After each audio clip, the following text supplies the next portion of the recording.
душе у каждого свой сад, где тихо зреет благодать.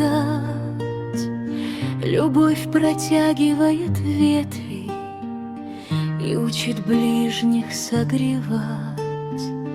Там радость светит по утрам, и мир, как мягкий теплый храм, снимает бурю с сердца просто и учит истинным словам.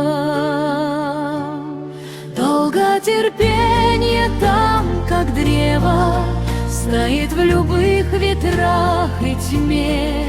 Плоды добра там тихо зреют в поступках, что ведут к мечте.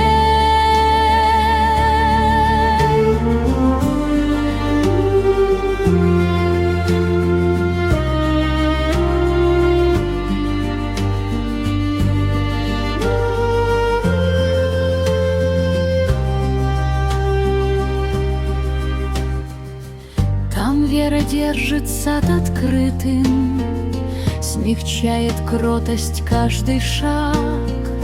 Здесь воздержание не забыто, нас учит жизни по благам. Тот сад цветет, когда мы сами даем расти светому в нас. Наш плод духовный возрастает, когда на Боге держим взгляд. Долготерпение там, как древо, стоит в любых ветрах и тьме. Плоды добра там тихо зреют в поступках, что ведут к мечте.